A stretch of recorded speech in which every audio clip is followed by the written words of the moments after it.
ओम गंग गणपते नमो नमः। श्रीमद्भागवत महापुराण प्रथम स्कंद 18वां अध्याय भाग 2। राजा परीक्षित को श्रृंगी ऋषि का श्राप। सौनक जी वो भूख प्यास से छटपटा रहे थे, इसलिए कहा कि उन्हें ब्राह्मण के प्रति ईर्ष्या और क्रोध आया। उनके जीवन में इस प्रकार का पहला अवसर था। वहां से लौटते समय क्रोधवश धनुष के नोक से एक मरा सांप उठाकर ऋषि के गले में डाल दिया और अपनी राजधानी में चल गए। उनके मन में यह बात आई कि इन्होंने जो अपने नेत्र बंद रखे हैं, सो क्या वास्तव में उन्होंने अपने सारे इंद्रवृत्तियों का भी निरोध कर लिया, अथवा इन राजाओं से हमारा क्या प्रयोजन। यह सोचकर झूठ मूठ समाधि का ढोंग रच रखा। उस समय का मुनि का पुत्र बड़ा तेजस्वी था। वो दूसरे ऋषि कुमारों के पास ही खेल रहा था। जब उस बालक ने सुना कि राजा ने मेरे पिता के साथ दुर्व्यवहार करने लगे किया है, तब वो इस प्रकार कहने लगे, ये नरपति कहलाने लगे शिष्ट भोजी कौमे के समान संड मुष्टन होकर कितना अन्याय करते हैं। ब्राह्मण के दास होकर भी ये दरवाजे पर पहरा देने वाले कुत्ते के समान अपने स्वामी का तिरस्कार करते हैं।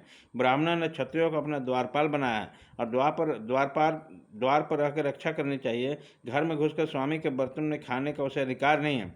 अतः उन मार्गामियों के शासक भगवान श्री कृष्ण के परम धाम पधार जाने पर इन मर्यादाओं को तोड़ने वाला आज मैं दंड देता।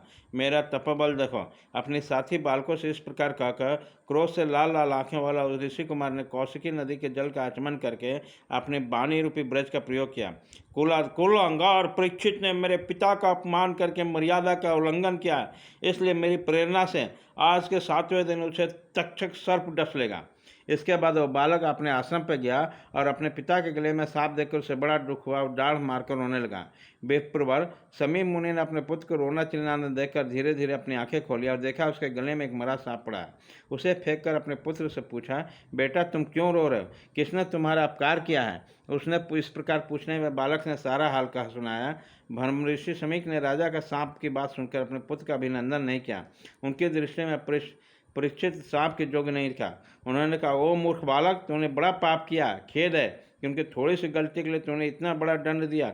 तेरी बुद्धि अभी कच्ची है। तुझे भगवत स्वरूप राजा को साधारण मनुष्य के समान नहीं समझना चाहिए, क्योंकि राजा के दूसरा तेज से सुरक्षित और निर्भय रह करें प्रजा अपना कल्याण का संपादन करते हैं। जिस समय राजा का रूप धारण करके भगवान पृथ्वी पर नहीं दिखाई देंगे, उसी समय चोर बढ़ जाएंगे और आरक्षित भेड़ों के समान एक क्षण में ही लोगों का नाश हो जाएगा।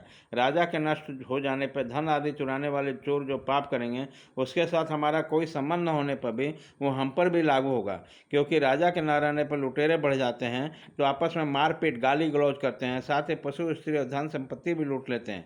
इस तरह मनुष्यों का वर्णाश्रम चार युक्त वैदिक हर धर्म लुप्त हो जाता है। अर्थ धर्म और काम वासना के विरोध में लोग कुत्ते और बंदरों के समान वर्ण संकर हो जाते हैं। सम्राट परीक्षित तो बड़े यशस्वी और धर्म धनुर्धर है।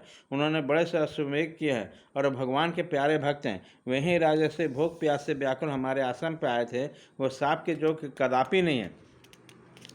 इस निसमझ बालक ने हमारे निष्पाप सेवक राजा को अपराध किया है। सर्मात्मा भगवान कृपा करके इसे क्षमा करें। भगवान के भक्तों में बदला लेने की शक्ति होती है, परंतु दूसरे के द्वारा किए हुए अपमान, धोखेबाज, गाली गलौज अथवा छेप मारपीट का कोई बदला नहीं लेते हैं। महामुनि समीक के पुत्र के अपराध पर बड़ा पश्चाताप हुआ। राजा परीक्षित ने जो उसका अपमान किया, उस पर उन्होंने ध्यान नहीं दिया। महात्माओं का स्वभाव ही ऐसा होता है कि जगत में जब दूसरे लोग उनके सुख आदि द्वंद्वों में डाल देते हैं, तब वे प्राय हर्षित या व्यथित नहीं होते हैं, क्योंकि आत्मा का स्वरूप तो गुणों से सर्वथा परे है। इति श्रीमद्भागवते महापुराणे पारमहंस्या संहिता प्रथम स्कंदे विप्रसपोपलंभनम नामोष्ठाध्याय।